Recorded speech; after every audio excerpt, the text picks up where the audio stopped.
YouTube channel. By the way, the novel that is going to be published in June is about the Spanish conquest of Mexico, and it's about the story of Cortez and Montezuma and an extraordinary woman called Malinal, who became the interpreter of Cortez. Cortez was able to succeed in Mexico against the standing army of 200,000 that the Aztecs were able to put into the field, because he cynically exploited an ancient legend and managed to persuade Montezuma that he was the god of peace, the god Quetzalcoatl, returning from across the sea. And it's just one of those amazing, extraordinary synchronicities of history that the year that Cortez landed in Mexico, 1519, was the year one read in the Aztec calendar, which was the year in which Quetzalcoatl, depicted as white-skinned and bearded, crossing the sea in a boat that moved by itself without paddles, was expected to return. And Cortez took advantage of this prophecy and used it to psychologically dominate Moctezuma, so that with 400 men he was able to overcome an army of 200,000. I first came across the story of Quetzalcoatl when I was researching Fingerprints of the Gods, and inadvertently traveled the route of Cortez in the journeys that my wife Santa and I made around Mexico, way back in the early 90s when we were working first of all on Fingerprints of the Gods. And my wife Santa is here with me today, and she's sitting somewhere over there. Can't see her because of the light. And I want to thank Santa for being my partner and my spiritual guide in all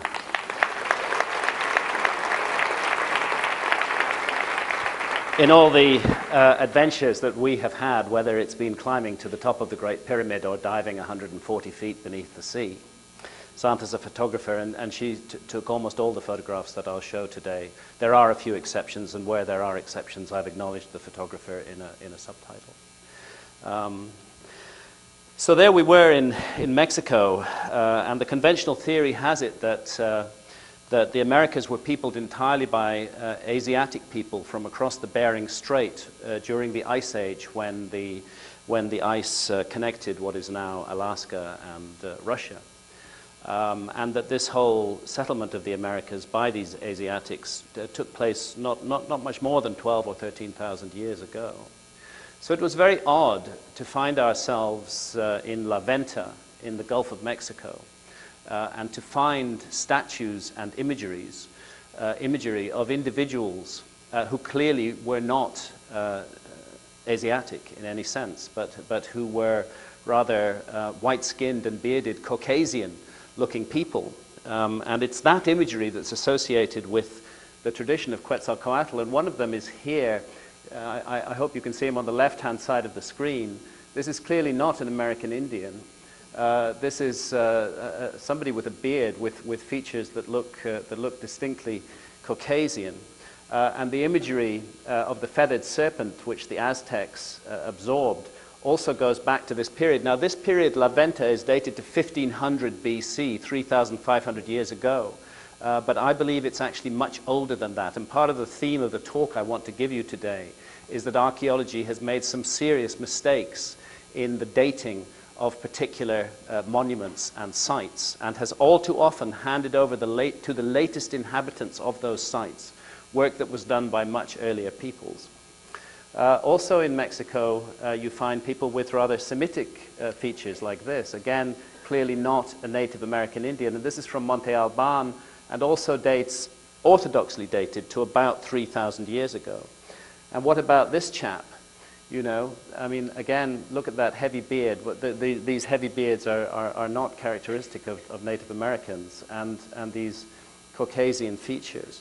So it became a mystery to me. How do we explain this? How do we explain the legends and traditions of these visitors who were said to have come in a time of darkness and brought civilization after a great cataclysm? There are just so many such images all over Mexico. And those images also occur in South America. We came across them again in the high Andes of Bolivia, around the mysterious site of Tiwanaku, 4,000 meters up in the Andes in the Andes Mountains, about 14,000 feet. You come across this just this amazing site, which archaeology has attributed to the period of about 1000 BC, but this attribution is based on the excavation of less than 1% of the site.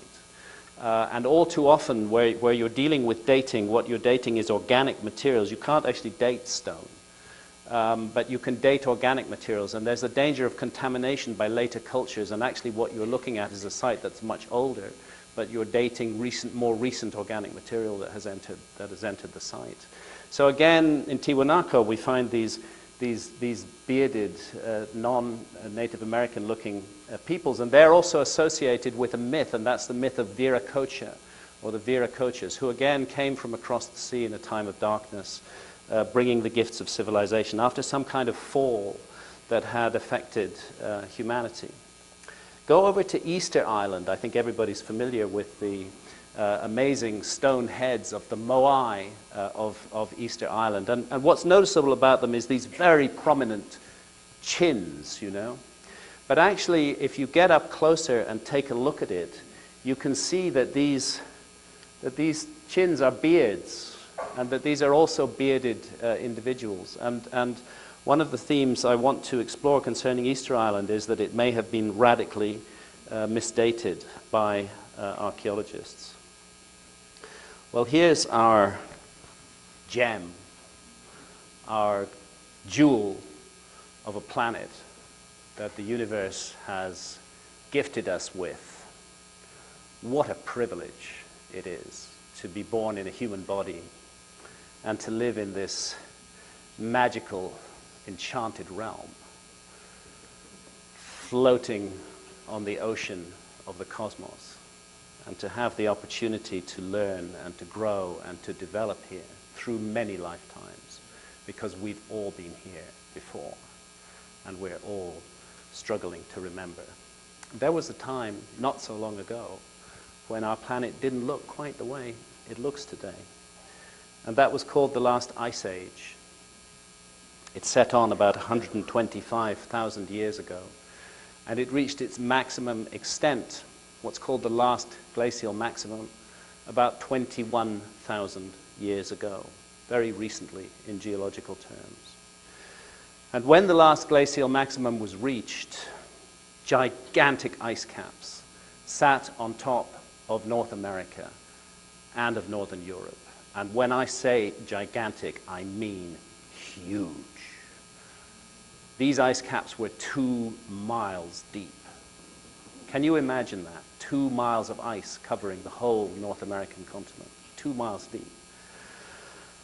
High as mountains, everywhere. What a different world it was. Where did that all that ice come from? Where it came from was the oceans. It came from evaporated water that was lifted up into the atmosphere, fell as rain, and froze into ice in the cold, cold earth of that time. And as a result, sea level was much, much lower then than it is today, because all that water had been taken out of the ocean and frozen up onto those ice caps covering North America and, as I say, Northern Europe. So we must envisage a very different world. Areas that are densely inhabited and economically productive today were completely out of circulation. They were just total ice mountains, very cold, very arid. Nobody could live there. And areas that are underwater today, because when all the ice melted, sea level rose by 400 feet. Areas that are underwater today were above water then. And how can we get to grips with our past if we don't take account of these radical changes that have taken place across the surface of the Earth in the last 20,000 years? So here's the familiar map of planet Earth today. And we all know it. We all understand it. It's recognizable at the last glacial maximum, but if you look closer, there are distinct differences. There was, for example, no Red Sea there was no Persian Gulf. Sri Lanka was joined on to India. There was an enormously extended Southeast Asia, a continent-sized landmass that was called Sundaland. By the geologists know it as Sundaland. And Australia was joined on to New Guinea. It was vastly larger. Everywhere the coastlines were greatly extended. Actually 10 million square miles of land that is underwater today was above water then. And 10 million square miles is about the size of Europe and China added together. All that ice melted down over a period of 10 or 11,000 years. And that sounds quite gradual. It sounds quite gentle. One could imagine getting to grips with a slow meltdown of the Ice Age over 10 or 12,000 years. But that's not how it happened. It happened in a series of gigantic episodes of melting, punctuated by long periods of stability. And the reason was that the ice accumulated in gigantic glacial lakes. The meltwater, accumulated in gigantic glacial lakes on top of the ice caps. And sometimes that meltwater would be present, growing and growing and growing for 4,000 years before the lake would burst its boundaries. And one of the mysteries is that these glacial lakes burst their boundaries simultaneously in Europe and North America. Some factor seems to have been at work, and you would just get this sudden flush of enormous quantities of water tearing down across the land, scouring the landscape in the way. I mean, in North America, the scablands of New Jersey, the Finger Lakes of New York State are remnants of these outburst floods, scouring the land and pouring into the world ocean and raising the level of the ocean very, very suddenly, very dramatically, by as much as 30 or 40 feet in some cases, almost literally overnight. Now you have to ask yourself, could we handle that today? If sea level rose by 40 feet overnight, every coastal city was instantly flooded.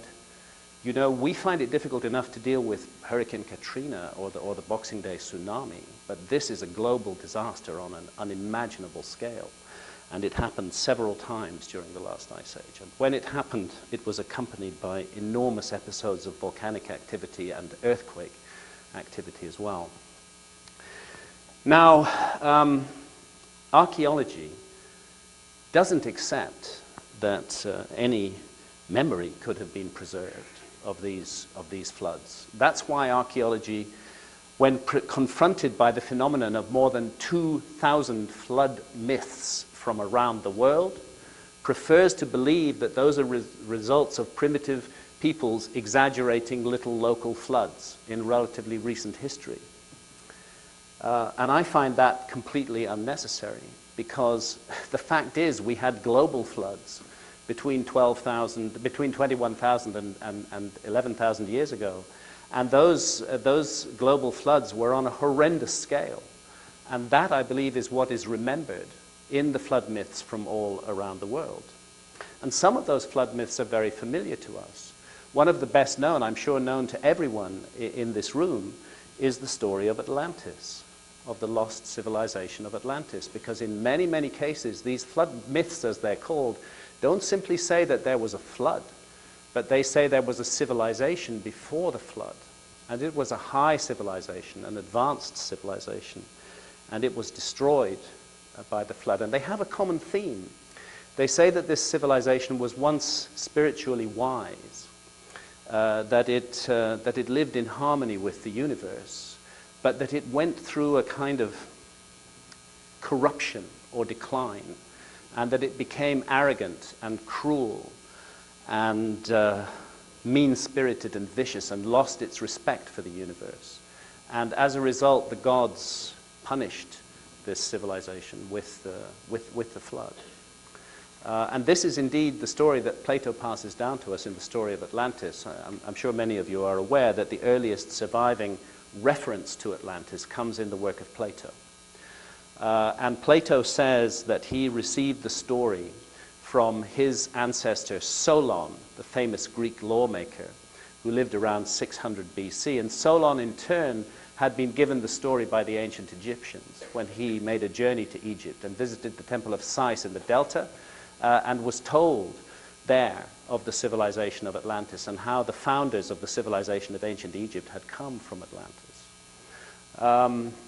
And Plato said that the events that destroyed Atlantis in a single terrible day and night took place 9,000 years before the time of Solon. That's 9,600 BC. That's 11,600 years ago. And it just happens that 11,600 years ago is one of those times of gigantic melting at the end of the last ice age. Many archaeologists, most, actually almost all, want to dismiss Plato's story as a fantasy. They want to say that he just made the whole thing up. Some of them even want to say that when he said 9,000 years, he meant 9,000 months. You know, the lengths that they will go to just not to listen to the plain facts of the story. But if he made it up, it's really quite extraordinary because he could have known nothing of the Ice Age, that he actually chose one of those times of gigantic melting and earthquake activity. And he said that it was such a severe cataclysm that after it, mankind had to begin again like children with no memory of what went before. A species, if you like, with amnesia is what we became. And this story of the great flood, of the lost civilization before it, is repeated all around the world.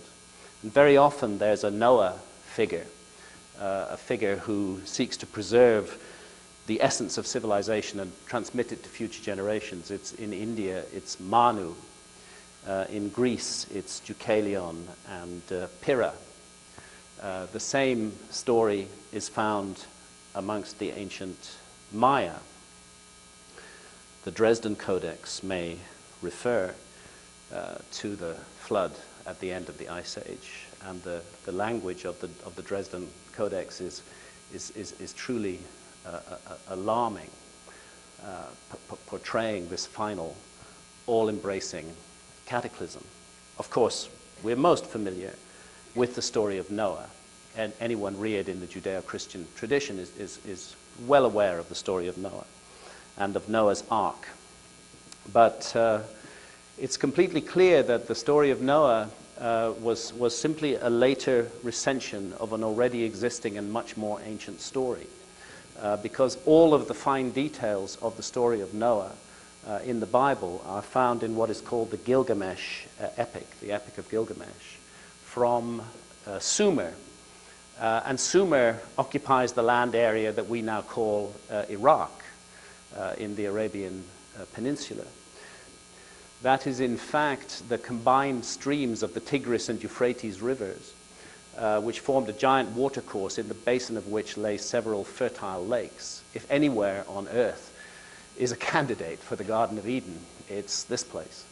And it was flooded cataclysmically between 12 and 13,000 years ago, and filled up and made to look much as it does today. So I'm not surprised that we find the progenitor of the Noah myth in that region.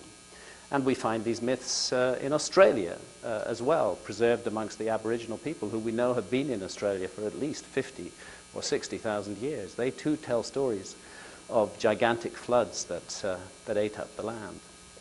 So contrary to the archaeologists, I'm not puzzled at all that we have memorialized these events in global myths and traditions. It makes perfect sense to me. Anything else would be odd. But what's more surprising is to find rather specific and clear references to this window of time between 12 and 13,000 years ago in a place like the Giza Plateau, where stand the three great pyramids of Egypt. I've been privileged to spend a great deal of the last 25 years in Egypt, and to get to know these monuments well.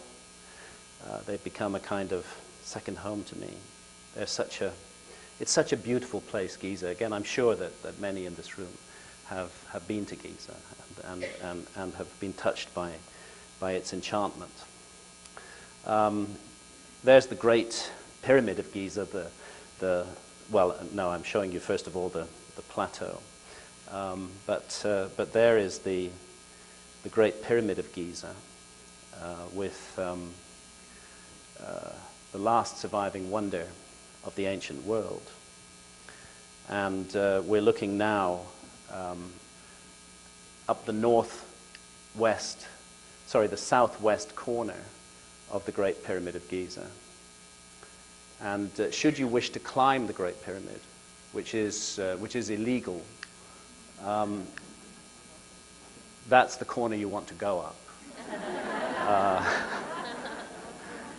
Santa and I have climbed the Great Pyramid five times, luckily. And we've learnt from experience that the southwest corner is the way to go, because it does provide you a pretty clear guideline. It takes about half an hour to scramble up there. It's got a 13-acre footprint, you know, and it weighs 6 million tons, and it consists of 2.3 million blocks of stone. I mean, just everything about the Great Pyramid is massive, monumental, stunning, and extraordinary. And the three Great Pyramids do tower over the modern city of Cairo today.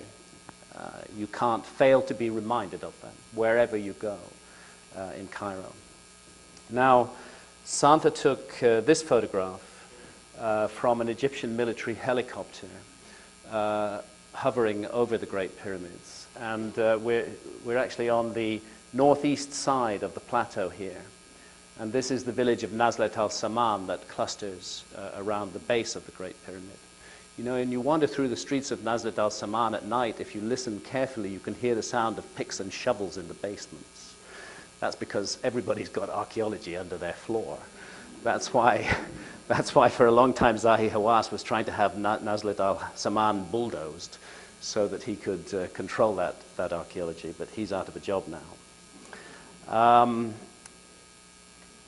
We're looking from the northeast, and we'll now circle round to the west side over the Western Desert here. And here you can understand why the ancients said that Egypt is the gift of the Nile, because this is the Nile Valley here. And there it's green and fertile and filled with life, but just go over a little bit to the west and you find yourself in the most unforgiving desert, where hardly anything can live. And the Great Pyramids stand at the edge of this on the escarpment overlooking the Nile Valley. And these are the northern faces of the three pyramids, the Pyramid of Menkaura, the Pyramid of Khafre, and the Pyramid of Khufu, as they are officially attributed, although I do not believe that they were made by any of those three pharaohs. Come closer, and here's the north face of the Great Pyramid, with the original entrance and the entrance that was forced in the 9th century. Closer again, you begin to get a sense of the scale of the project. Right at the top of the Great Pyramid, it's unfinished. There is no capstone on the Great Pyramid. That may have powerful symbolic meaning. There's about half a course of masonry on the south side. And closer again, and there am I, as a somewhat younger man, you know, before I was afflicted with osteoarthritis of the right hip, standing on top of the Great Pyramid of Giza. And it is, you know, it's a privilege. I am grateful for the chances that life has given me. And one of those chances was the chance to be on top of the Great Pyramid and to feel that power vibrating beneath your feet, and you realize that you're on top of the ultimate sacred monument, and that there is something magical about this place, and that whoever created this for whatever purpose, they absolutely knew what they were doing. It's like flying on a magic carpet above Cairo, you know. Well, you can see perhaps if you look closely at the pictures that at my feet and behind me there's quite a lot of graffiti. People have this tendency to want to leave their names on things, which is one of the reasons why we have to say it's odd that Khufu did not leave his own name on the pyramid if he built it. But people like to leave their names on things. And a lot of people have climbed the Great Pyramid over the centuries and left their names on it. And one of them was Gerard Mercator, the great map maker, some of whose maps I'll be showing a little bit later. But just behind where I'm standing now, actually one step down, I like to tell this personal story. I found the name, very simply written, P. Hancock, 5th of April, 1916. My grandfather was called Philip Hancock, and he was a chaplain with British forces in Egypt in 1916. So I phoned my dad, he was alive at the time, and he had my grandfather's diaries, quite copious diaries. He used to write very lengthy entries. And I said, Dad, would you just get Grandpa's diary out of the drawer and check it for the 5th of April, 1916? He said, okay. I heard the papers rustling, rustling, rustling. And then he says, yeah, I've got it, but there's only one line here, which was very odd for Grandpa. So there's only one line here. I said, what does the line say? He said, climbed Great Pyramid today.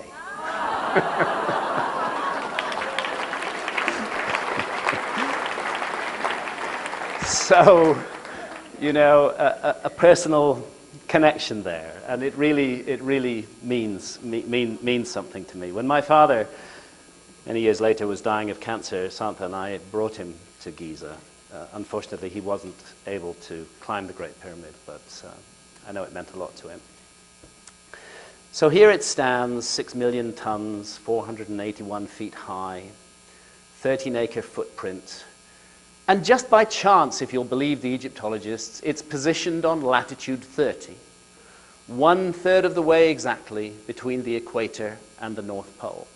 Of course, I don't believe it's chance at all. I think it's very deliberately positioned there because one of the things the Great Pyramid does is speak to our planet and speak of its connection with our planet. And therefore, it is positioned on a significant latitude, not a random latitude. And something else about this connection that you notice as you become familiar with it is its astonishing precision. That, you know, we don't bother much with modern monuments. If somebody wants to make a monument face north, they can make it face roughly north. It's not so difficult to do. Everybody knows where north, south, and east and west are. But to take a 13-acre footprint monument weighing 6 million tons and align it to true north, you know, within 3/60ths of a single degree, that takes dedication. That takes skill. That is a really difficult thing to do. And you could imagine the modern architect saying to his client, well, I suppose I can do it, but why on earth would you go to that trouble and increase the cost by so much?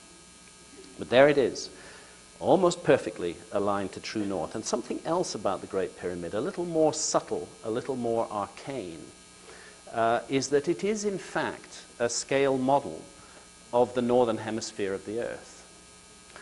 This isn't immediately apparent because it is, after all, a pyramid rather than a sphere. But it is nonetheless a scale model of the northern hemisphere of the Earth in terms of its dimensions. And that is because if you take the polar radius of the Earth, as we know it from modern science today, and multiply it by 43,200, you get, if you take the height of the Great Pyramid and multiply it by that, you get the polar radius of the Earth. The polar radius of the Earth is 43,200 times larger than the height of the Great Pyramid.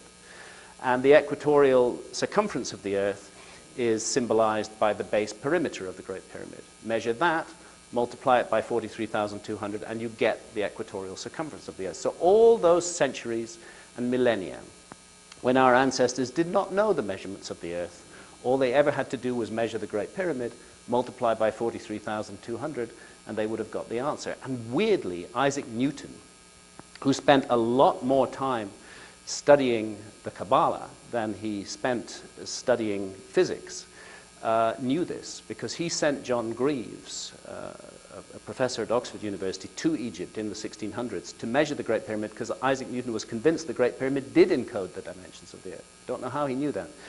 Greaves couldn't do the measurement because the pyramid was too deeply covered up its sides in sand. But there it is. It is a scale model. Now, Egyptologists are also aware of this, and they also say it's a coincidence. Total coincidence, just one of those accidents of mathematics and geometry. But you know, if it weren't 43,200, if it were like 57,640, I might agree. But 43,200 is not a random number. It's a number that belongs to a sequence of numbers that are found in mythology all around the world. And those numbers, a very detailed study has revealed this, relate to a phenomenon called the precession of the equinoxes. Our planet is the viewing platform from which we observe the stars. And our planet has a very slow wobble on its axis. And that wobble is thought to be called by the competing gravity of the sun and the moon. There may be other explanations which would result in the same observable. But the observable is there, there's no doubt about it, this precessional wobble, rather like what happens to a spinning top when you set it spinning fast and it slows down, and then the top begins to gyrate. And that gyration, as the pointer of the top does this, that is precession. It's most noticeable at the North Pole. If you extend the polar axis of the Earth up to the heavens, today it points at the star that we call Polaris, our pole star. But because of the precession, down over the millennia, that extended North Pole of the Earth has actually pointed at different areas of space, sometimes at empty space, and sometimes at other stars. So other stars have occupied the position of pole star. Just happens to be Polaris today. The other place where it's most observable is at the horizon, where the sun rises. And what's noticeable is that the background stars behind the rising sun change position down the ages. These are the constellations of the zodiac, which lie on the path of the sun, 12 constellations of the zodiac. And because of the precession, we have been seeing the sun rise in the constellation of Pisces for the last 2,000 years. It's not an accident that the early Christians used the fish as their symbol. But before that, it was rising in the constellation of Aries. That's why we find so many references to rams in the Old Testament. And we're very soon to see the sun begin to rise in the constellation of Aquarius. That's why we live in the dawning of the age of Aquarius, as we all know. That's what that song is all about. Now, the connection of this to mythology was made clear by Giorgio de Santillana and Hertha von Deschend in a very arcane book called Hamlet's Mill.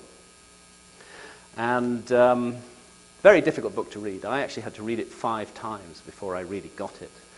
It was a kind of mind-bending exercise to get to grips with Hamlet's Mill, taking detailed notes. And when I finally really understood what they were saying, and the reason why these two academics, Giorgio de Santillana was the professor of history of science at MIT, mainstream academics had really encoded what they'd discovered in something that's almost impossible to read.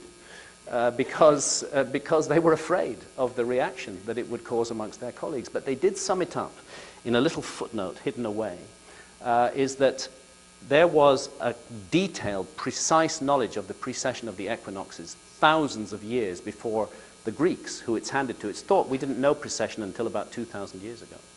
They said it was thousands of years older than that, and they attributed it to, quote, some almost unbelievable ancestor civilization of remote antiquity. Now, the numbers that are involved all relate to the number 72. 72 is the key, because the precession of the equinoxes operates at the rate of 1 degree every 72 years. And 2,160 and 43,200 are all multiples of 72. And in ancient mythology, and many, many other numbers as well, you can take 72 and add half of 72 to it, you get 36, you get 108, divide that by 2, you get 54. These are all numbers that are derived from the precession. You can add zeros to them, but the basic numbers remain the same. And what Santillana and von Deschend show is that these numbers, these very specific numbers, are found in mythology all around the world, in mythology going back to the dawn of human history, in deeply ancient documents like the Rig Veda, in the story of Osiris, who is captured by Seth and his 72 assistants. The famous Mayan calendar also contains precessional numbers, built indeed around precessional numbers. And precession is not only present at Giza in the pyramid-Earth ratio, but in other matters as well, which become even more intriguing. And the Great Sphinx plays its part in this sky-ground connection at Giza. The Great Sphinx, which again Egyptologists believe was built around 2500 BC, or rather I should not say built, but cut from solid rock. Those blocks that we see on the paws of the Great Sphinx are restoration blocks and relatively modern ones. Between the paws of the Sphinx stands a stela, which is also not from the time that the Sphinx was created. That stela was put there by Pharaoh Thutmose IV, and it's called the Dream Stela, and it records a dream he had in the shadow of the Sphinx. In that stela, he refers to the Sphinx as marking what he calls the splendid place of the first time. The ancient Egyptians had this concept of the first time, when the gods walked the earth. They called it Zep Tepi. And it was considered to be very, very, very long ago, thousands and thousands of years ago. And the Sphinx is said to mark that point. Interesting. Now, Santa took this photograph from the back of the Sphinx. It's quite difficult, as anybody will know who's been to Giza, to get up onto the back of the Sphinx, but we did manage it once or twice. And so Santa stood on the back of the Sphinx in daylight to take this photograph. That's the back of the Sphinx's head, and the Sphinx is looking east.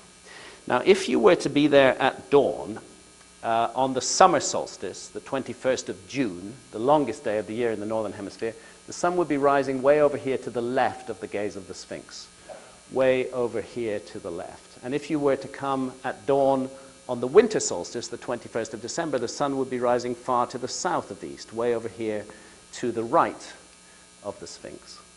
But should you have the amazing good fortune to go there on the 21st of March, the spring equinox, when night and day are of equal length and the sun rises perfectly due east, this is what you will see. You will see the Sphinx gazing directly at the rising sun at dawn on the spring equinox. And the Sphinx is what is called an equinoctial marker. That is one of the things that it does. It marries heaven and earth on that particular day.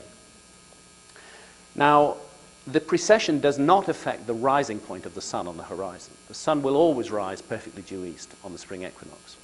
But what it does affect is the background stars behind the sun. Imagine yourself there an hour before dawn.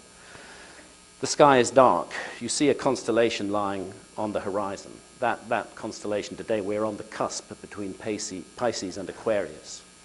And that is the constellation that's considered in ancient tradition to define the age, the epoch in which we live. And as I mentioned, because of the precession of the equinoxes, those changes, those constellations dance around behind the sun.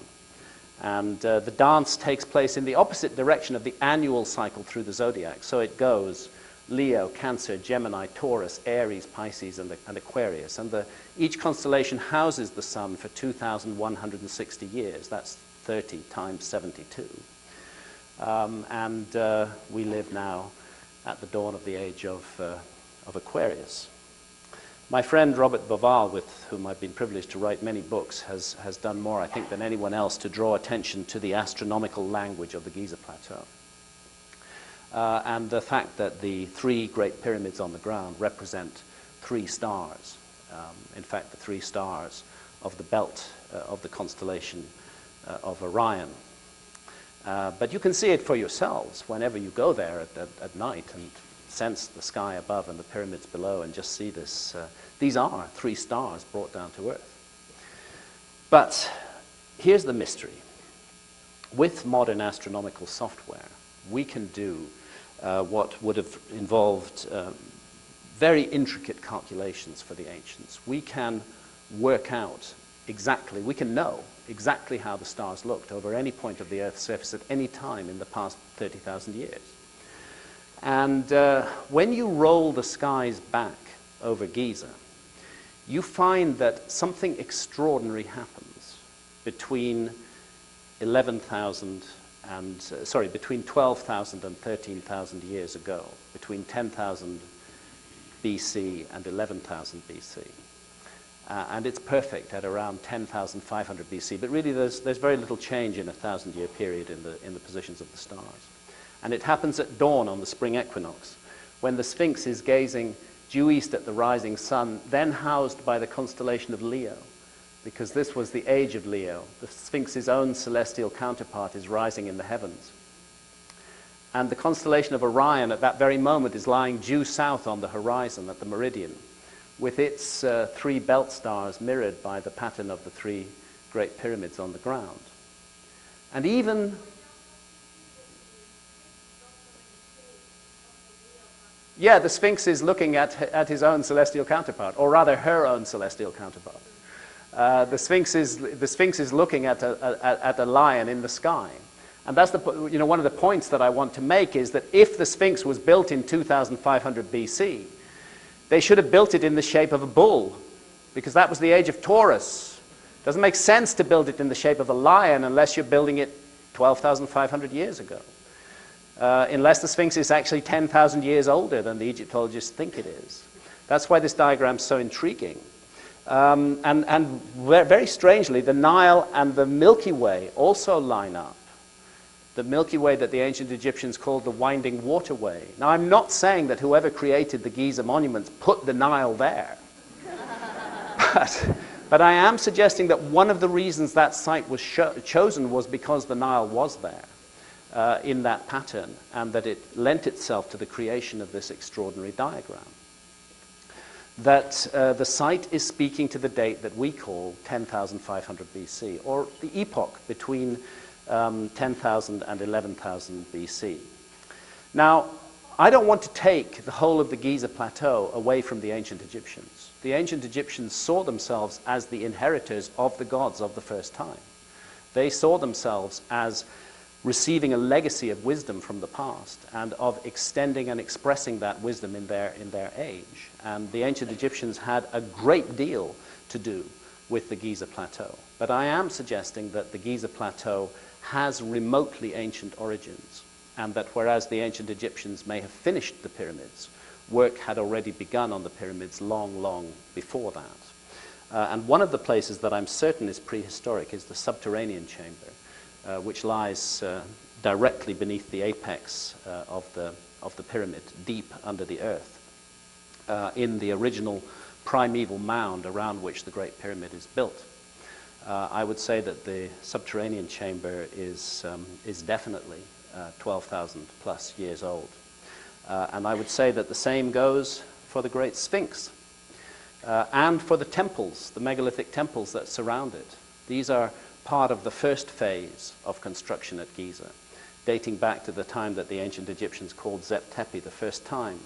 And my colleague Robert Schock and John Anthony West were the first back in the early 1990s to expose the precipitation-induced weathering on the body of the Sphinx and on the trench that surrounds it, that these deep vertical fissures can only be the result of exposure to thousands of years of heavy rainfall. And you have to go back to the end of the last ice age to get that kind of heavy rainfall. It has not fallen in Giza in the last 5,000 years. So when the notion of a radically older Sphinx was being put before the public in the early 1990s, Egyptology and their friends in geology reacted with horror to the notion and said that any of us who were claiming that the Sphinx was 12,000 or more years old were obviously completely insane, because there was no other monument anywhere in the world that was 12,000 years old. Our ancestors 12,000 years ago were in the Upper Paleolithic. They were simple Stone Age hunter-gatherers. How could we be so ridiculous as to imagine that they could create anything on the scale of the Great Sphinx? Show me one other monument, one of those archaeologists thundered, which is 12,000 years old, and I might listen to you, but there is no such thing. That was the early 1990s. Well, there is such a thing now, and it's in Turkey, and it's called Göbekli Tepe. And you know what? A mainstream archaeologist found it, and he's called Klaus Schmidt, and he's with the German Archaeological Institute in Turkey. And he's done very thorough and detailed work. And it is clear that this megalithic site, which dwarfs Stonehenge, with megaliths of 20 plus tons, arranged in circles over an enormous scale with many more under the ground that yet remain to be excavated, is 12,000 and more years old. And furthermore, that it was deliberately buried like a time capsule about 10,000 years ago to await discovery in a later age. It's been discovered now. And apart from a few articles here and there, it's amazing how quiet the world of archaeology has kept about Göbekli Tepe, because Göbekli Tepe truly is a bomb. It is the fingerprints of a lost civilization. You can't create something like this, you know, without a background.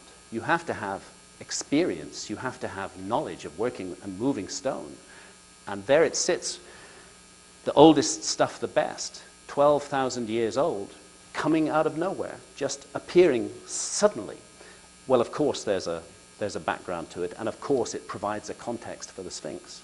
And we now have to consider that other monuments around the world may have been misunderstood. Göbekli Tepe opens the door to that, perhaps even the famous monuments of Easter Island, which are thought to be, you know, 1,400 years old at most, maybe even less than 1,000 years old. Is it possible that these gigantic statues belong to an earlier epoch, and that a later culture came along and re-erected some of them on relatively simple platforms, leaving others on the ground? Easter Island is a magical and wonderful place. And if you go up to Rano Raraku crater, you'll find a whole forest of heads sticking out of the ground. And you might imagine that, you know, they're just buried by a few feet, because if they're only 1,000 years old, sedimentation would only bury them, you know, by a few feet. But actually, Thor Heyerdahl excavated some of these statues back in 1955, and that's what he found, that they go down 30 feet under the ground. And Robert Schock has recently been there, the geologist from Boston University who did the work on the Sphinx, and he's calculated that that sedimentation has taken thousands of years to come into position. And there's something else as well, maybe a coincidence, may not, is here's Göbekli Tepe, and this big megalith has actually got hands carved into it, and those hands cross in front of the belly like that, just as do the hands of this statue here and this statue here. Very, very curious. And there's something else at Easter Island, which is up on the Orongo headland, where you find the birdman effigies. This bird figure carved into the rock, part human, part bird. I can't quite see it over there, but there it is. And an island offshore where there was an ancient ritual where the islanders would swim out to bring back an egg from the island. And the same symbology of the birdman also appears at Göbekli Tepe, complete with an egg.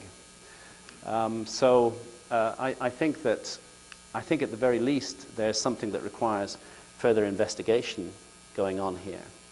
That's where Göbekli Tepe sits in Turkey. And it looks tremendously like gigantic stone circles that are found on the island of Malta, where Santha and I have done a great deal of work. This one is called Menidra, and the archaeologists date the Menidra stone circles, temples, to about 5,000 years ago, a little bit older than Stonehenge. And they get very upset if you suggest that they might have got things wrong, and that the megalithic structures of Malta may be much, much older than that, like Hagar Im. See, today when we need to move around those megaliths, we have to use cranes and high technology, but somehow in deep antiquity the work was done without that technology. So Malta is known for its sun and sand, but it does have this amazing megalithic culture that's really worth paying attention to. And of all the Maltese structures, the one that I find most fascinating is the Hypogeum, which is actually underground, carved out of solid rock, with these amazing full curves cut into the rock walls with gateways and tunnels and passageways. Very, very beautiful place, and there's something, a place of meditation for sure. There's something about those curves which is reminiscent of some of the statues that are found on Malta, which are of goddess figures, the mother goddess. These statues are found all over Malta, and the archaeologists again want them to be no more than 5,000 years old. It would be difficult for them if they were more than 5,000 years old, since they insist that the temples have to be 5,000 years old. But actually the goddess figure as a notion is far, far older than that. We know that it's an Upper Paleolithic notion, that it goes back 26, 30, even 40, close to 40,000 years old, these goddess figures. So is it possible that the Maltese goddess figures are actually that old, much, much older than they're said to be? I'm inside the Hypogeum here, and on the ceiling above me are faded imagery in red ochre. And there's more of those images. But it wasn't just patterns. Up until a few years ago, there was painted in ochre on the walls of the Hypogeum a creature that is referred to as the bison bull, a typical Upper Paleolithic cave painting, actually. But there it is on the walls of the Hypogeum until the director of the National Museums of Malta came along and scrubbed it off the walls. And this has been exposed by an amateur archaeologist called Anton Mifsud, who happens to be the chief pediatrician at the main hospital in Malta, but a very dedicated amateur archaeologist. And he's got the evidence for this, and he dug it out and he presented it, and he had me present the evidence to the Malta museums, and I sum up there's the letter that I wrote to them there on the screen.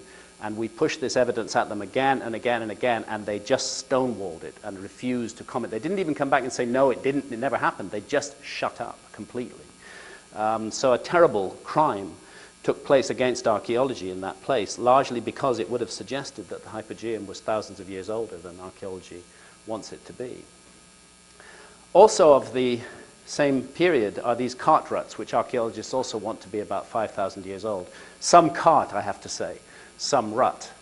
I'm sitting there with Anton Mifsud, who exposed that scandal. Through him we learned that local divers had discovered cart ruts underwater, going deep underwater. So Santa and I got on our diving gear and went down with them. And indeed it turns out to be true, that the cart ruts do continue underwater in places that have been submerged definitely for more than 12,000 years. So suddenly the whole story of the dating of Malta, I believe, needs to be looked at again. This amazing site now, to jump to the other side of the world, is in Japan. It's not widely known that Japan has an ancient megalithic culture. But this monument called Ishibutai, which Santa photographed during the cherry blossom season, is one of the megalithic sites of Japan, a major tourist attraction today. Nobody knows how old it is, but it's built on a gigantic scale. And up here on the mountainside near Asuka is this curious megalith, which they call Masado no Iwafune, the upside-down boat stone. Nobody knows how long that's there either. As far as records go back, it's referred to, but nobody knows who put it there or when. Beautifully carved on the top, but when you go around behind the structure, you can see how the stonemasons did their work. That they cut it out in these H-shaped grooves, and had they finished the job off, they would have cut away the areas that stick out and would have left it completely smooth. We found evidence of exactly the same stone cutting technique 110 feet underwater off the coast of Japan at Yonaguni. Again, those H-shaped grooves. And this, we know, has been submerged for more than 12,000 years. So it's beginning to raise the question that some of the megaliths above water in Japan may be more than 12,000 years old.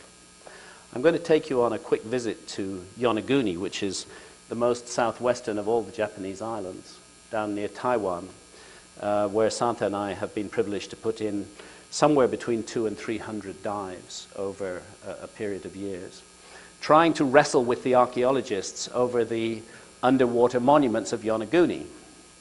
It's interesting how archaeologists and geologists who've never been there and just look at photographs, easily dismiss Yonaguni as a totally natural phenomenon. But when you dive on it hundreds of times, and when you improve your diving skills to the level where you can actually deal with enormous currents that operate in that area, because most people who go diving there, the one or two I've seen, one geologist we took there who had not learned to dive properly, spent his entire time just fighting for his life, not studying the monuments at all. So I want to take you on a slow journey through some of the less impressive and some of the more impressive aspects of the underwater site at Yonaguni. And it starts off here, where we have, between two parallel walls, a curved walkway. And as we swim east from here, we come to a tunnel, and I'm just swimming through that tunnel there. That's my fins in the back of the tunnel. But if you look what's inside the tunnel, you find that it consists of two gigantic megalithic blocks on each side, placed one on top of the other. And when you emerge from the tunnel, you find yourself confronted by two parallel blocks of stone, each weighing about 100 tons, which are laid into a niche in the side of the rock face. The orthodox opinion is that these fell into place from a cliff overhead. The fact that there is no cliff right overhead doesn't deter the archaeologists at all. That they just were nicely slotted in there without the hand of man, because if the hand of man is involved, we have a problem with history. Now, those two megaliths stand against the side of a huge rocky outcrop, and that rocky outcrop is undoubtedly natural, but it is shaped by man as you continue further around and come to the beautiful terraces of Yonaguni, all of which our archaeological friends would like to be completely natural. They have an elaborate theory for why these steps are natural. They think that this is a sort of sedimentary rock, and that as the sea beat against it, it selectively removed the softer areas, leaving the harder areas in place, which just happened to end up looking like steps. Well, if the sea did that, I mean, I do actually understand what they're getting at. But, you know, where you see like these here at Cuzco in Peru, nobody's saying that that's natural, you know. But here in Yonaguni, well, why, this has to be natural, because if it's not natural, it's more than 12,000 years old, and that's a real problem. So anyway, if the sea did amazingly do that by taking out the softer areas of rock to create this platform, we would expect to find all that rock down here in the drop-off that lies below. But actually what we find in that drop-off is a perfectly clear path lying at the bottom of the Yonaguni monument. And all the rubble has been nicely cleared to one side. And that, to me, says the hand of man, definitely not the hand of nature. One of the other strange, anomalous imagery that were found in Mexico alongside those bearded Caucasian faces are the distinctively African faces, the famous Olmec heads. And I've placed one here for perspective beside this underwater face that's found at Yonaguni, which has two eyes, a nose, and a mouth. Just want you to take a look at that underwater face, which actually is oriented perfectly due south. It's on enormous scale. It's quite an awesome place to dive, actually. And when you get close to the eyes, you find that they have pupils in them. And those Olmec heads all wore headdresses. And a very similar headdress is found on this underwater face down here. You can see the remains of the headdress quite clearly in this picture, just around there. And my goodness, if nature did all of this, it certainly went to great lengths to define the head from the outcrop out of which it emerges, and helpfully cleared away everything around it so that there was a complete sort of ceremonial platform in the area. Japan has stone circles too.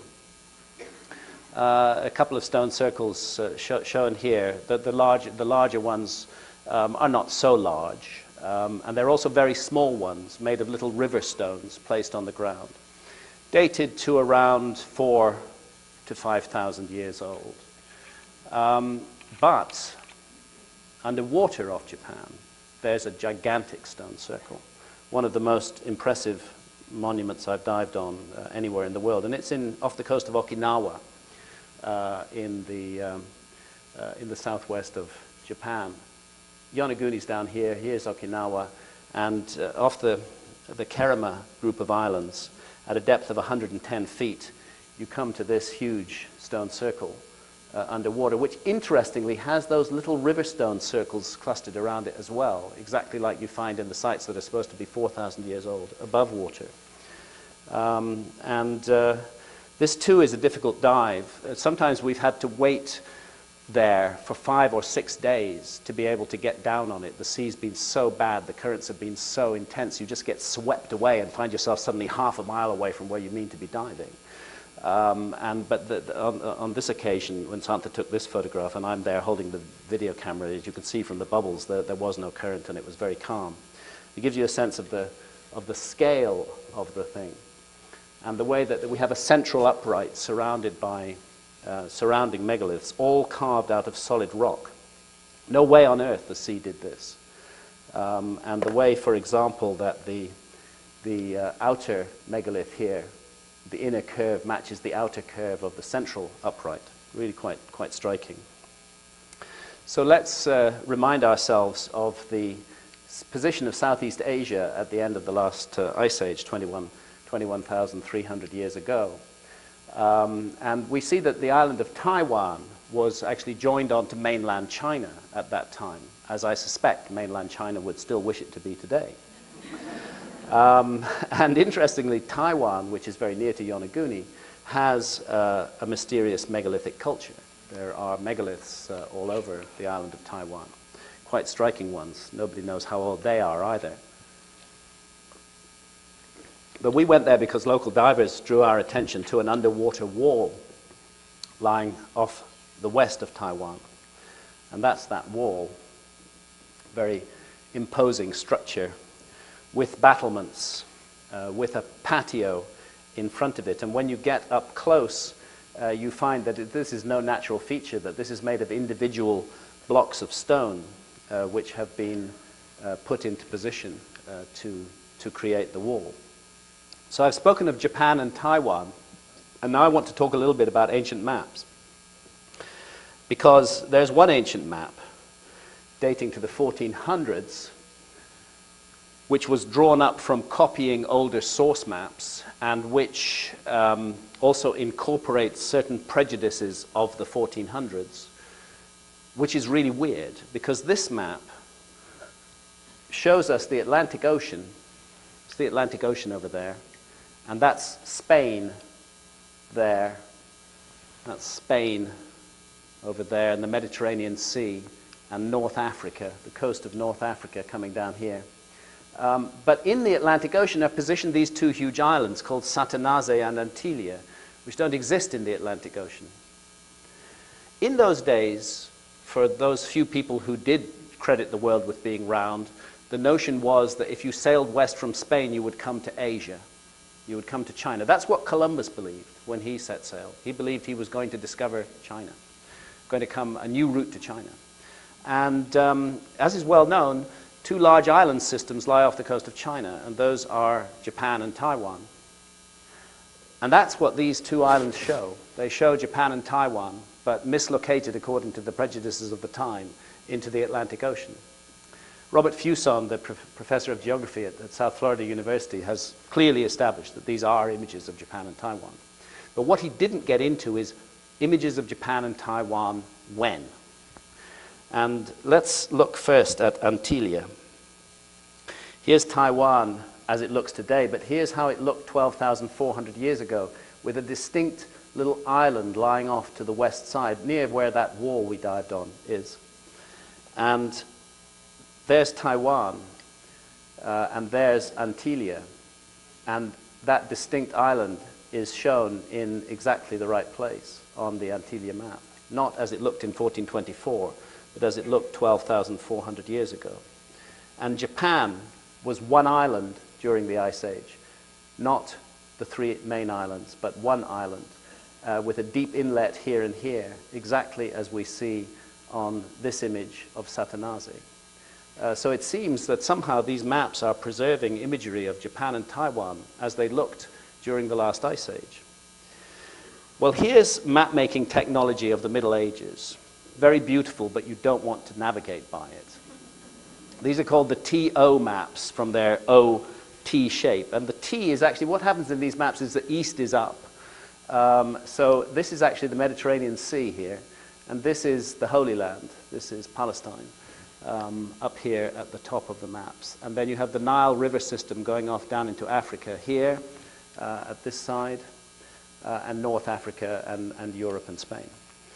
And that was it. That was map-making technology in the 700s, the 800s, the 900s. So suddenly, around the late 1200s, there was a flood of map-making knowledge entered the world. And that flood of map-making knowledge almost certainly was because an archive of ancient maps that probably originally had come from the Library of Alexandria, that had been taken to Constantinople, now known as Istanbul, were liberated during the Crusades. And the mariners of the time grabbed these maps and started making copies of them, and at the same time started imposing their own prejudices upon the copies that they were making. And two different traditions seem to be related to this moment. One is what's called the Ptolemaic geographic tradition. Ptolemy was a known figure who worked at the Library of Alexandria, and his coordinates emerged into public consciousness again in the 1300s. And the other is the so-called Portolan tradition, which comes out. And these are maps, mainly maps of Europe now. The world maps seem to have been thrown away, which incorporate astonishingly accurate latitudes and longitudes. And the great work on this was done by Charles Hapgood in his Maps of the Ancient Sea Kings, a book that I would highly recommend everybody to read.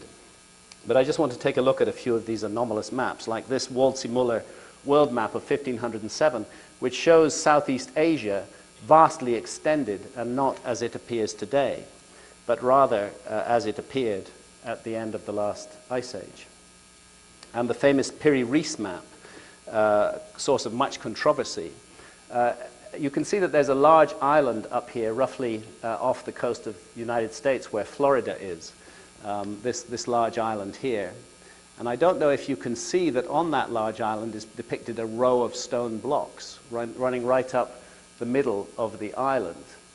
But those stone blocks, I'm fairly sure that island doesn't exist today. Those stone blocks, I'm fairly sure, are the Bimini Road, the famous Bimini Road that we have dived on many times. The other feature of the Piri-Reis map is, again, controversial, that it seems to show Antarctica, that the southern tip of South America is extended down into another landmass.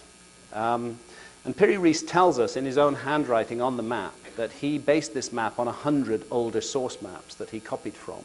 He compiled and put together.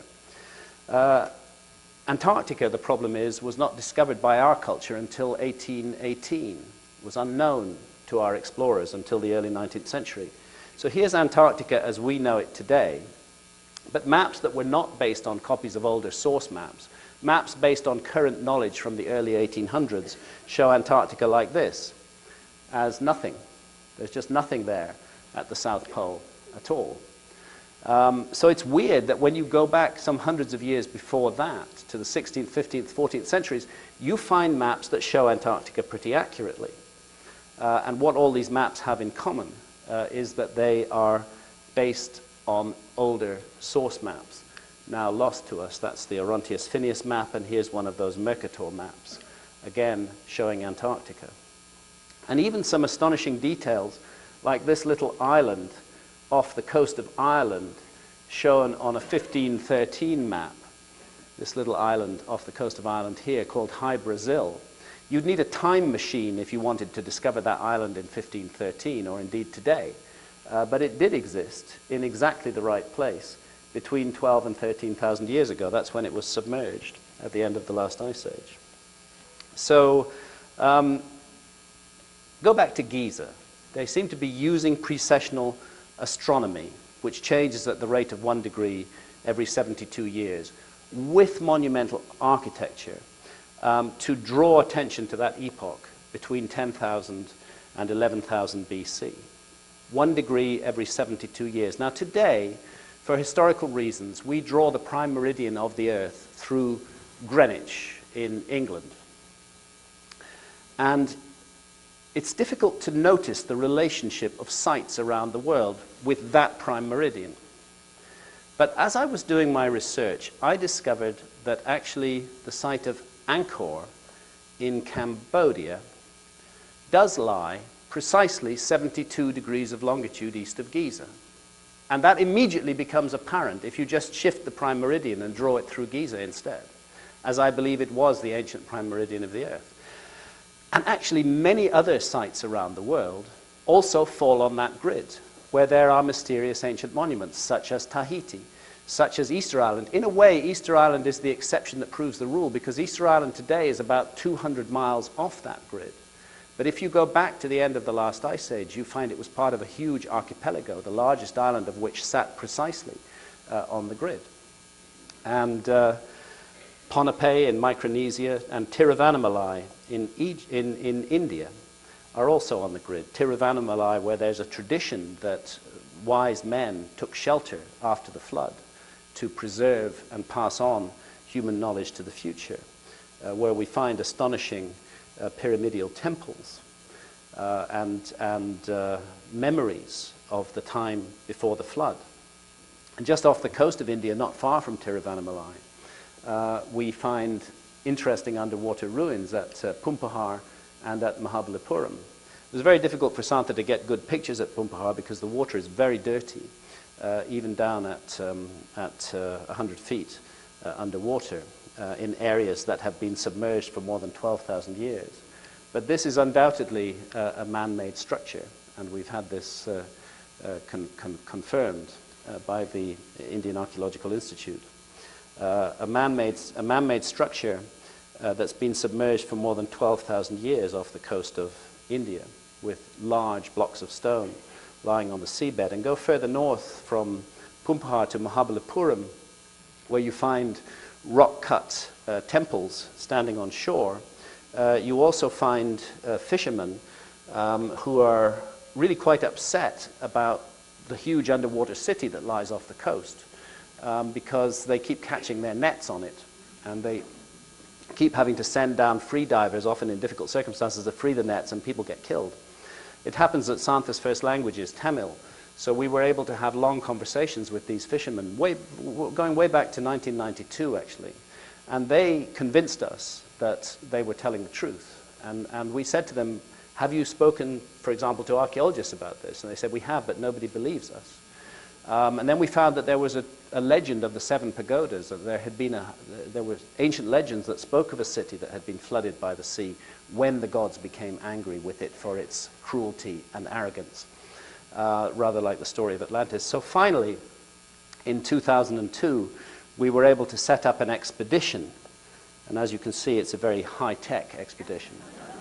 And with the Scientific Exploration Society in Britain. And off we went to Mahabalipuram, and we asked the fishermen, tell us where to dive. And they said, dive here. So we dived there, and immediately we found their city. We found huge blocks of stone. We found walls, some submerged in sand, lying under the seabed, and extending over vast distances, up to 5 kilometers out from shore. There I'm putting my dive knife between 2 of those blocks of stone. And we had Indian archaeologists with us, actually diving with us. And this is a city, you know. So we thought that this was going to be the beginning of a new epoch of exploration. But it wasn't. Actually, what happened was it profoundly embarrassed the Indian archaeologists that foreigners had been involved in making this discovery. We weren't allowed to go back and dive there anymore. And the whole thing just stopped dead until the Boxing Day tsunami, when the bay in front of Mahabalipuram was emptied out for half an hour. And many people saw the city underwater. they couldn't keep quiet about it any longer. And since then, there has been some very low-level research going on. But to my intense frustration, that research is taking place only in the intertidal zone, down to depths of 15 feet. And they're not going out 5 kilometers, where we've seen these amazing, complicated structures.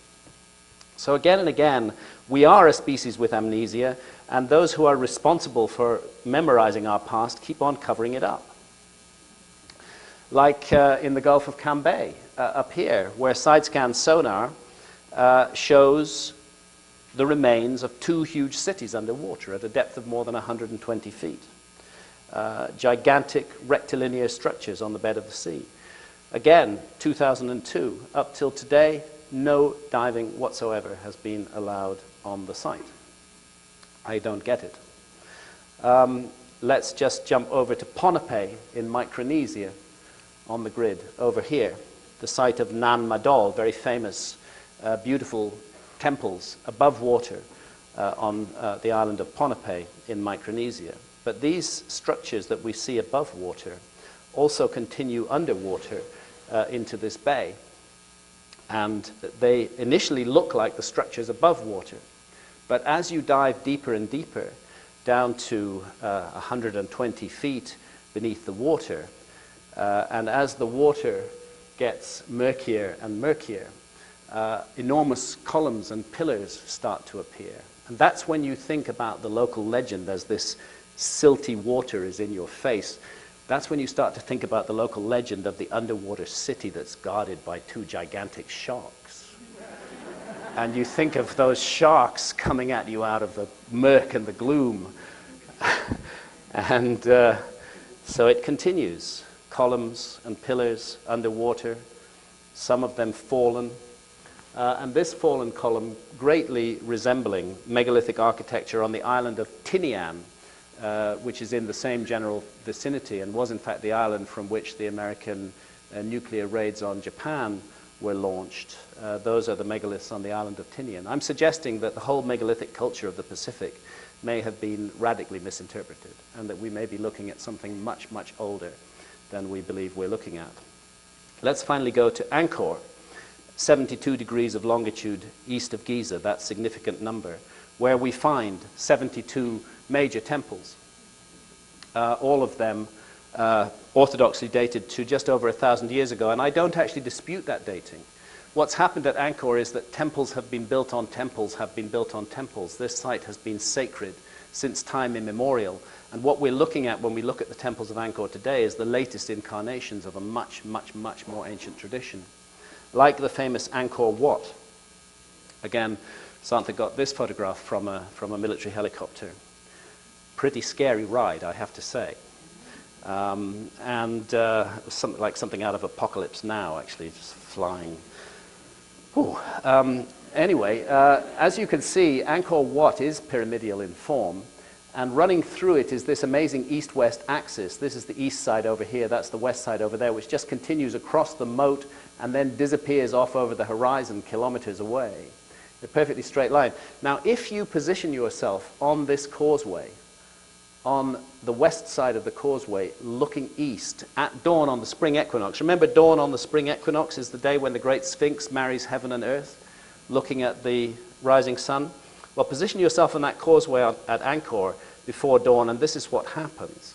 The sun first peeps over the corner of the tower, then it starts to rise up the central tower, and then finally it sits on top of the central tower.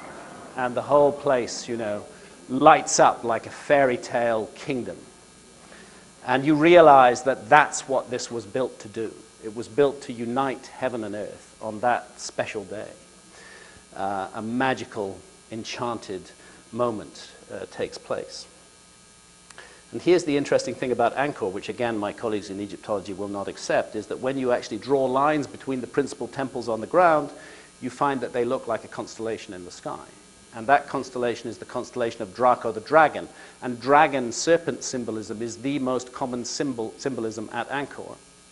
And furthermore, with astronomical software, we can tell that it's Draco not in 1100 AD, but Draco at dawn on the spring equinox in 10,500 BC.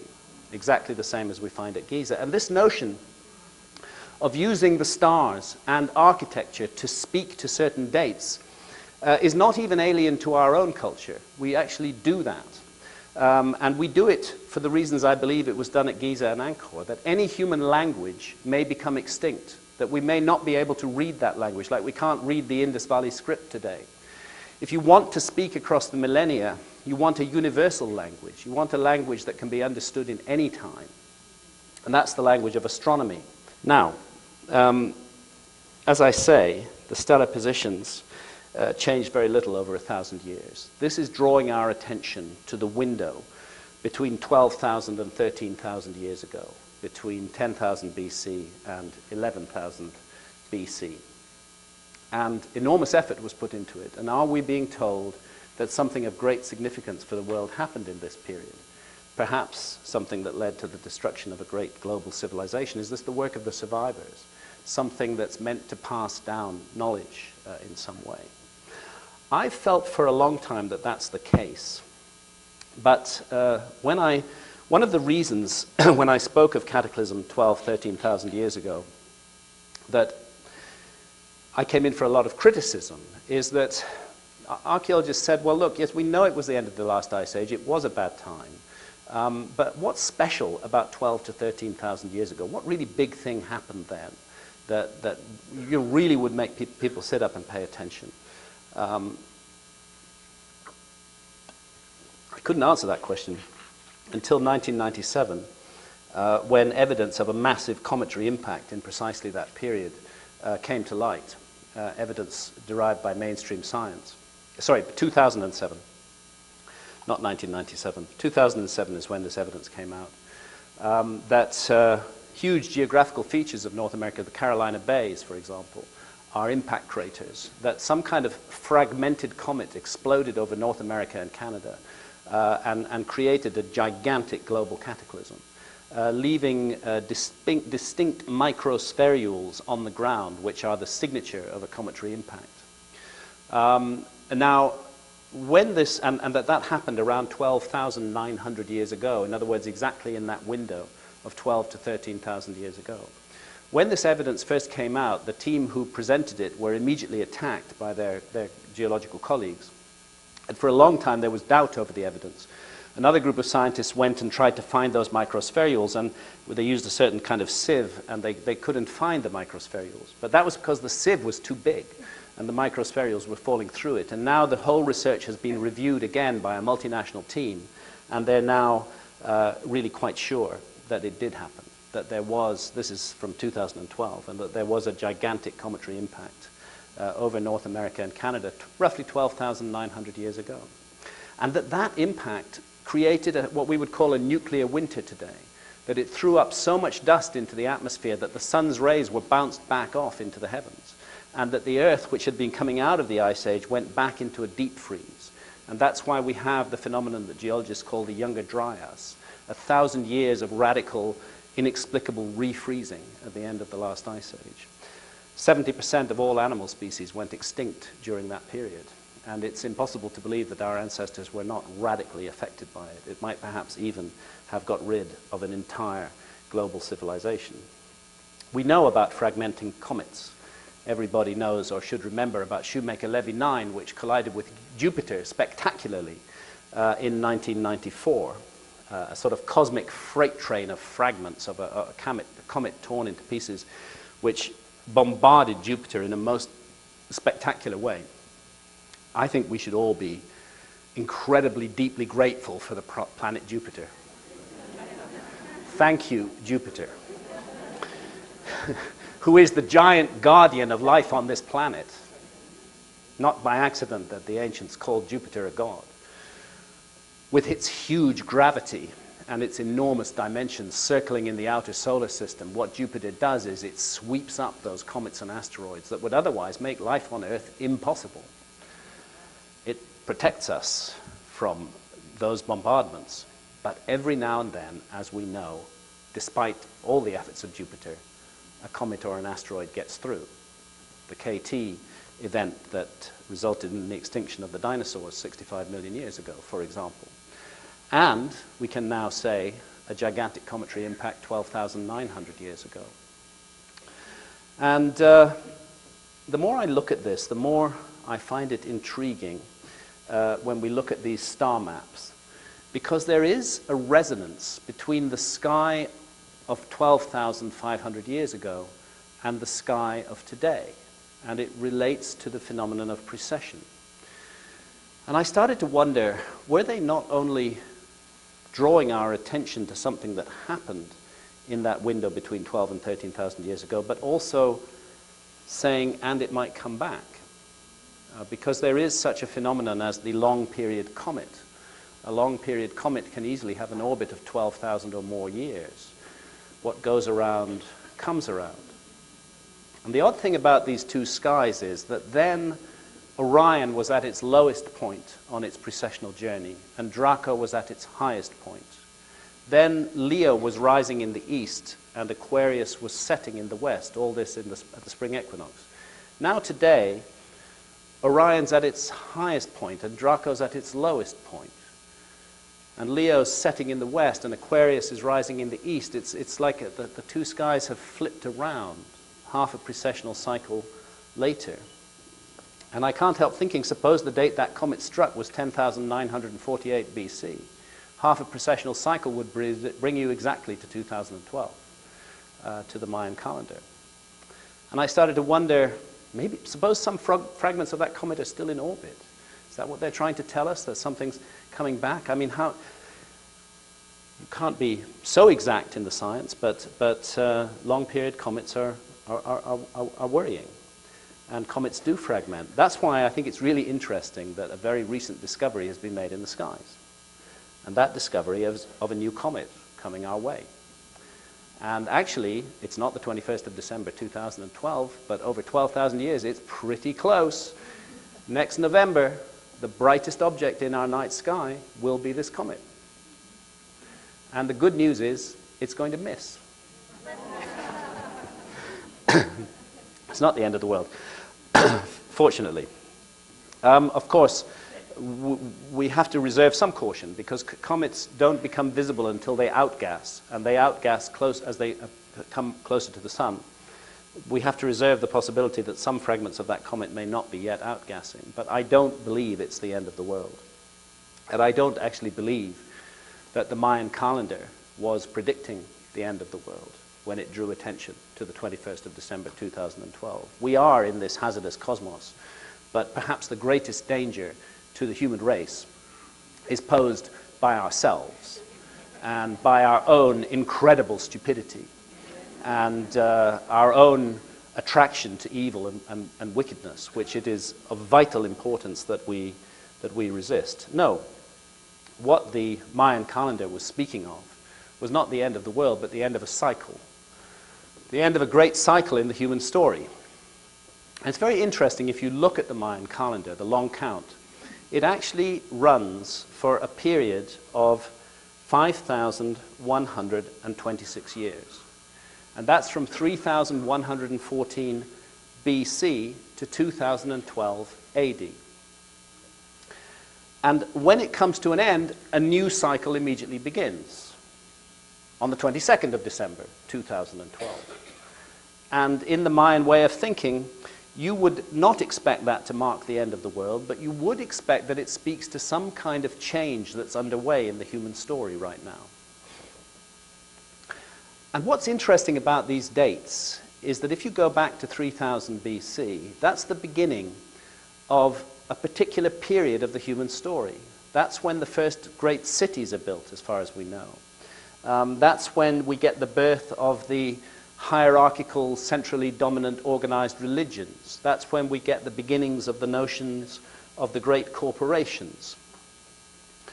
I would say the last 5,000 years have been the epoch of the big, centralized, hierarchical, dominant organization.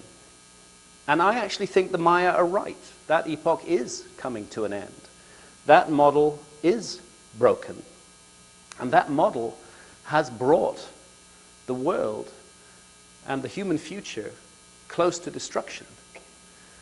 What is key about we human beings, what makes us different from other animals on this planet, what makes us special, our special gift and our special curse, is that we have the power of choice. We can choose. We can write our own future. We don't have to be passive in the face of the horrors that we confront in the world today.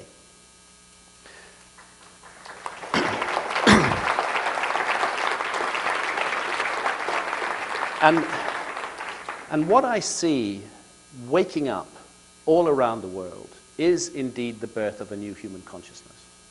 I do think we live at the beginning of a new epoch. I am actually enormously optimistic for the future, not pessimistic at all. I think that we do live in a dark time. We do stand on the edge of an abyss. But we don't have to step over it, and we can put the lights back on. And many of us, confronted by the wickedness and cruelty of the world, feel powerless as to what can we do, what can I do, what can I, a single individual, do to change anything of all those gigantic horrors out there. And it's true, actually, that it's difficult as an individual to change big structures. But you know what's not difficult as an individual? And that's the decisions and the choices you make about your own life. There we are powerful indeed. There we may choose one path or the other. We may choose to live for love if we want to. It's up to us. And that's what I think is missing, most missing from the world. Not a shortage of oil, not a shortage of water, not a shortage of money or of any natural resource. It's a shortage of love. That's what's missing in the world.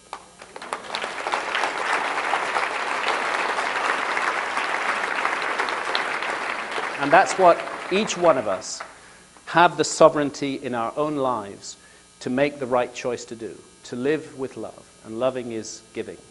And to make our own little sphere a better place tomorrow than it was yesterday. And if every one of us does that and makes those choices and wakens up to the sacred gift we've been given to live on this planet, then I think the future will be bright indeed. Thank you, ladies and gentlemen.